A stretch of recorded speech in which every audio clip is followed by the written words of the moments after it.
What's going on, everybody? Lots to talk about in the world of sports today, especially Chicago. Rest in peace, Virginia Pekaski. She's passed away today. We'll talk about the Bulls. Trade deadline has come and gone. What the fuck are we doing? I mean, seriously, can somebody explain that? Why don't we go ahead and start with the Chicago Bulls? Currently, as it stands, we're looking at February 6th, just before the All-Star break. The Chicago Bulls are sitting in the 10th seed in the Eastern Conference with a record of 22-30. Now, a lot of us are going to be pissed about this. I'm very pissed about it. An absolute uninspiring season. And I've been on the record. I've said it a lot. The Bulls have single-handedly sucked the joy out of me when it comes to basketball. It is very hard to be a fan. It's very hard to watch basketball and to find enjoyment and entertainment, mainly because when I'm watching basketball now, it's just for the players, right? Like, it's just for the showmanship that you see, the talent that's on display. And that's cool. That could be a fun way to watch sports. But for me, sports has always been about passion. It's more deeply rooted than just occasional viewing. And I've always been a Chicago Bulls fan, and it pains me to my core to not watch that team and feel like we're even a serious organization, or like we even give a fuck, right, about contention. It seems like the standard or the bar that the Chicago Bulls have for themselves is, can we make the playoff tournament? Can we make the 9 seed? Can we make the 8 seed? Because if you make that, you have a chance to make the playoffs, right? We're not good enough to be a serious threat or a contender in the East. We're not bad enough to ever get into the lottery and get any pick that's worth a damn. We're stuck in basketball purgatory, and it's brutal as a fan. To see this trade deadline come and go like it has, it's absolutely insane to me what Artūras has come out and said after this trade deadline. He said there's 30 games left in the season, and these 30 games essentially will determine if we make the play-in or the playoff or whatever. It's like, we just traded Zach Lavine, right? By all accounts, he's our best player. Whether you like him or not, he's probably our best player, right?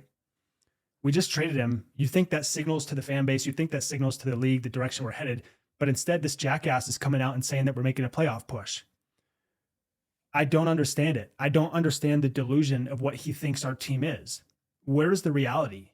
Where do we just have a bunch of yes men? Like, what is going on over there? And to double down on that, it's just, to me, it's very annoying, right? Like you look at Mark Eversley, our general manager. I don't want to sling mud, but in 2024, just this last year, we gave him a 3-year extension.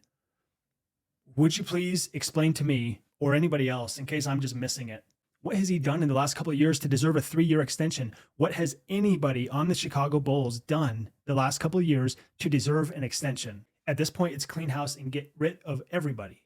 Like, I think a lot of us got excited when Artūras got signed. He came from Denver. He came from Houston. It seemed like he came from competent front offices and organizations, and it felt like he was going to bring that to Chicago. And really, we've just been stuck in nothingness, just complete and sheer irrelevance. Nobody talks about the Chicago Bulls. We're not fun to watch. The fans aren't loving it. We have a small amount of talent on the team, and it's been a little bit challenging because I got very excited last year with Coby White and just his ascension. The step that it looked like he took last year was what we had kind of been waiting on. And then this year, it's just, if nothing else, getting rid of Zach Lavine. Like, I'm hoping that clears out more space and more minutes and more freedom and more fluidity for Coby White to operate, and for hopefully him to excel, and for him to prove if he's going to be a building block or a cornerstone for us moving forward. I think of all the players on the team, maybe people are most attached to him.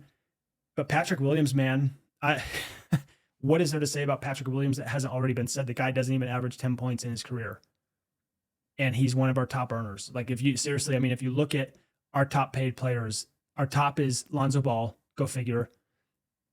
Hasn't even been on the team, hasn't even been able to play. And then we've got Vooch right under him, and then right below him is Pat. What the fuck? You know, like, we gave him this extension, but he was supposed to be some 3-and-D monster, a defensive, linchpin.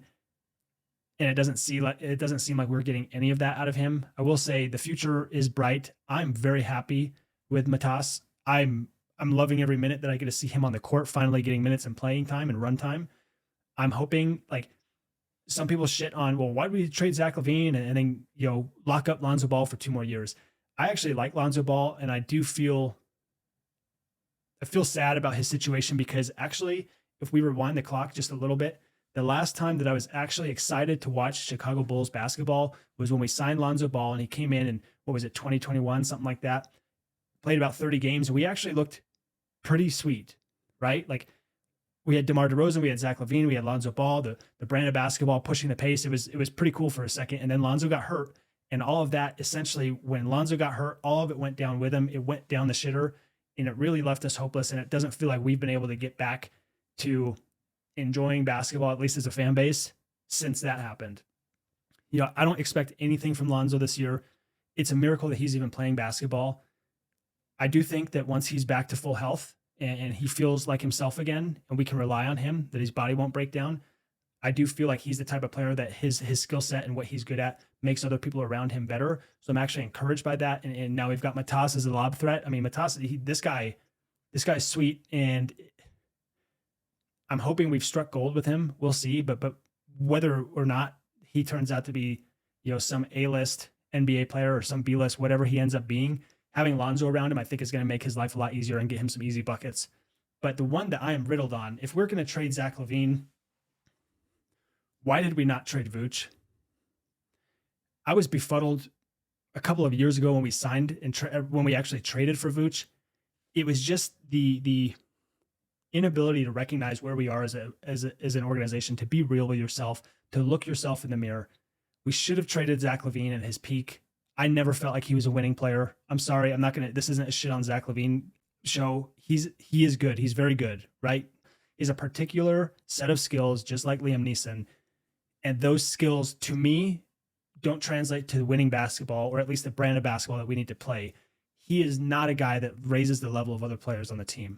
That's just to me, right? And as I said, as we should have traded Lavine a couple of years ago, instead we kept him, and then we actually doubled down by trading for Vooch, as if we thought that was going to be the chip that got us over the hill. Like, we weren't even anywhere near the top of the hill. We didn't need a push to get over the hill. We were somewhere on the bottom of the hill. Like, the delusion in where we are as a team and the inability for our executives to recognize that, it's just completely uninspiring. And that's me being generous, and that's me being nice. I could be a lot more harsh. I don't want to be negative. I don't want to be the negative fan, but I'm just sincerely, from a fan's perspective, it is so hard to watch. And especially when you think about, like, let's compare this with the Bears. Like, the Bears, we had a horrible season, but at the end of the day, you only have to endure 17 games of that, right? And the last 5, 6, 7 game stretch was almost unbearable. We were all at our wits' end. But with the NBA, when you're a shit team, when you're a shit organization, and when you give your fans nothing to hang on to or be excited about, and you expect us to tune in for 82 effing games, it's not happening. It's not happening. What you've done is turn most of your fan base into playoff consumers, right? Like, and then unfortunately we go in to watch the playoffs and we don't even have any rooting interest, which, to me, whatever you think, that's the best part of sports. I want a rooting interest. I want the passion. I want the pride of being attached to a team that's good and is worth a shit and is actually making moves and pushing the ball forward.